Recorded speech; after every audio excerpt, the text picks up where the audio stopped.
Aujourd'hui, on se retrouve avec l'action Booking Holding qui a fait une méga performance sur les 20 dernières années. On avait vu dans la précédente vidéo les différents ratios qui étaient vraiment bons.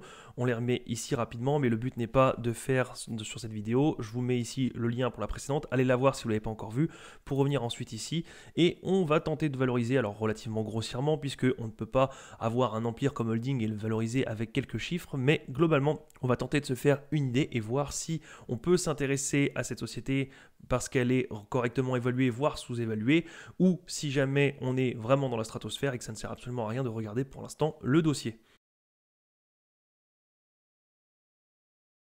Alors pour rappel, je mets juste l'article qu'on avait vu dans la précédente vidéo qui rappelle que Booking.com, 56% des parts de marché comparé devant les autres, donc c'est vraiment un leader et c'est quand même un avantage. Alors moins sur le fait qu'il y a encore beaucoup de croissance à avoir, puisque quand on a déjà 56% des parts de marché, il reste plus tant que ça devant, mais globalement, ça veut aussi dire que derrière, il y a un avantage concurrentiel, il y a une domination et que si par exemple elle venait à racheter le troisième, le quatrième, le cinquième ou même le deuxième, ce serait un avantage phénoménal et plus rien ne pourrait l'arrêter. Si on passe à la valorisation, alors j'ai remis absolument tout ce qu'il y a dans TradingView, j'ai mis le free cash flow, un PER médian entre 30 ou j'ai mis 23 tout simplement parce qu'on a les bons moments ici à 23 et les mauvais, on va voir ça tout de suite. On a un PER 29 qui est relativement médian et on a du 22-23 ce qui a été touché à plusieurs reprises et qui fait partie des points les plus bas. Évidemment, si vous arrivez à l'avoir à 19 ou à du 14-15, c'est une bonne chose, mais globalement,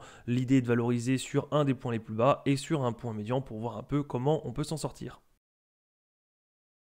Donc on y va, on fait une valorisation grossière et avec les ratios habituels, on a du 3600 pour une action qui est cotée 3400, c'est pas mal du tout. Évidemment, ça change tout avec un PER. Si on change avec un PER de 23, ça n'a plus du tout la même valorisation, on est à 2790.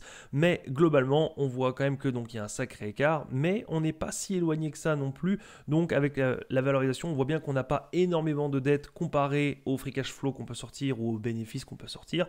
Donc globalement, ça nous montre que l'écart non plus ne passe pas du tout ou rien. Évidemment, il y a quand même un peu de différence, mais il y a des sociétés où quand on change ne serait-ce qu'un petit peu le PER, ça part, ça s'envole complètement. Donc là, on voit qu'on est pas mal. Au niveau de la valo de Graham, on est pas mal aussi, on est à 3721, ce qui est pas mal du tout quand on voit qu'on est à 3004, et surtout la valorisation par DCF. Alors sur la croissance moyenne annualisée, on avait du 18% jusqu'à maintenant, ce qui est phénoménal. Évidemment, ça prend en compte les 2 dernières années où il y a eu une méga croissance. Alors évidemment, juste avant, en 2020, il y avait eu un crack, mais globalement, ça aide aussi à faire remonter. Donc l'idée n'est pas de prendre les 18% comme ça, on va prendre une sorte de 15%, mais déjà en mettant du 8% estimé, tout simplement. Alors je me base sur deux choses, je me base sur le fait qu'on ne va pas forcément avoir tout le temps de 18%, je préfère être conservateur et passer à du 14, du 13, voire du 12, mais surtout, on a vu sur la dernière vidéo un article qui nous disait que la croissance ne serait pas forcément au rendez-vous comparé à l'année dernière. Je vous remets l'article ici sur Boursorama qui disait que les perspectives de croissance de la société pour 2024 légèrement supérieures à 7% étaient conservatrices. Alors elles sont conservatrices, donc ça veut dire que normalement c'est 7% plancher et qu'on est pessimiste, donc normalement ça pourrait être du 8, du 9, voire du 10%, mais globalement on a du 7% comparé aux réservations brutes de la société qui avaient augmenté de 24% en 2023. Attention, ce n'est pas forcément, ce sont les réservations, ce n'est pas forcément le chiffre d'affaires, mais on voit globalement quand même qu'entre 7% et 24%, il y a une énorme différence. Donc on va se baser sur 8%. Moi, Booking a toujours surpris parce qu'elle a une croissance phénoménale. Et si ils disent légèrement supérieur à 7%, c'est peut-être du 7,2, 7,3 conservatrice. Donc on va partir sur du 8, mais libre à vous de faire la même valorisation avec du 7.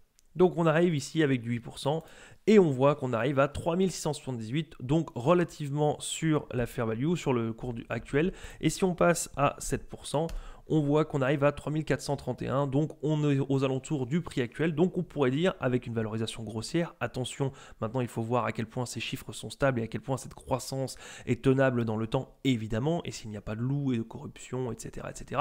Mais globalement, si on fait une valorisation grossière juste avec des chiffres et uniquement des chiffres, on arrive à une valorisation qui est au niveau de l'action. Donc, si déjà la croissance vous plaît, les ratios qu'on a vus dans la précédente vidéo, si le business plan de la société vous va, si le secteur vous convient et si vous pensez que la société peut maintenir un rythme de croissance comme ça sur les prochaines années, alors oui, ça peut être très intéressant de creuser le dossier pour voir si justement ces chiffres-là sont faisables, sont stables, sont relativement sûrs, même si rien n'est jamais sûr en bourse, mais est-ce qu'on est plus proche des 99% ou plus proche des 1%? Ça, il n'y a que vous qui puissiez le voir, il n'y a que vous qui puissiez vous faire votre propre avis pour bien dormir la nuit, et vous ne pouvez le faire qu'avec la vision du management, l'explication des stratégies, et voir si à vous ça vous parle et si vous êtes en accord avec ça. Si on passe sur Gros Focus pour faire une petite valorisation par DCF, on a une valorisation aux alentours de 3788. Alors j'ai légèrement modifié ici puisqu'il y avait un discount rate à 11%, j'ai trouvé ça un peu exagéré. Tout simplement quand on met ici du 11%, on voit bien que la fair value descend, évidemment puisque vous faites un discount. Mais 11% je trouve ça un peu dur, surtout que Booking est une grosse société qui a quand même des marges relativement stables, qui gère plutôt dans le temps, qui gère plutôt bien aussi son expansion puisque son chiffre d'affaires est en constante augmentation. Oui, évidemment, le voyage, c'est relativement cyclique, il y a des années avec et des années sans, mais globalement, 11% me paraît un petit peu méchant, donc j'aurais mis du 8-9%, même si on met du 8%, on est au niveau de 3451 la fair value, et avec une croissance de 8%, ce qui est tout à fait tenable. Et si on passe sur du 10-11%, évidemment la fair value monte, mais on avait dit que c'était un 7% plancher, un 7 et quelques. Donc si on se met à 7, on est à 3200 de fair value. Si on se met à 8, on est à 3004. Bref, on comprend bien que entre 3002 et 3004, il n'y a pas non plus une plage énormissime, mais globalement, le titre pourrait être au niveau de l'air fair value, ce qui est pas mal du tout. Si on descend un petit peu, on voit juste que les revenus depuis quelques années sont avec une trendline de 17%, donc on a une croissance annualisée de 17%. C'est un peu ce qu'on avait trouvé sur l'Excel avec le 18% annualisé. Donc globalement, on a un chiffre d'affaires qui est toujours en croissance. Booking ne s'arrête pas pour l'instant, c'est une très bonne chose. Après, on a la prédictabilité du business qui est à 2 étoiles et demie sur 5, et c'est sûrement pour ça qu'il y a un discount, tout simplement parce que si le business n'est pas sûr, vous ne pouvez pas vous projeter avec des chiffres optimistes. Vous devez donc discounter légèrement pour être un petit peu conservateur et vous dire que s'il y a une année ou deux qui sont 100, vous l'avez déjà pricé dans vos chiffres. Voilà, j'espère que ça vous a donné envie de creuser le dossier. En tout cas, moi, ça m'a donné envie d'aller voir les rapports financiers, écouter les différents conference calls, de voir les stratégies des différentes années, des années précédentes pour voir si le management sait ce qu'il fait et prédit relativement bien ce qui va se passer, s'ils connaissent leur secteur, s'ils connaissent leur société et s'ils arrivent à mettre en place les stratégies qu'ils avaient dit qu'ils mettraient. Mais en tout cas, ça a piqué ma curiosité et je pense qu'il peut y avoir de belles choses à découvrir dans Booking Holding. Voilà, c'est tout pour aujourd'hui et moi je vous dis à la prochaine. Salut!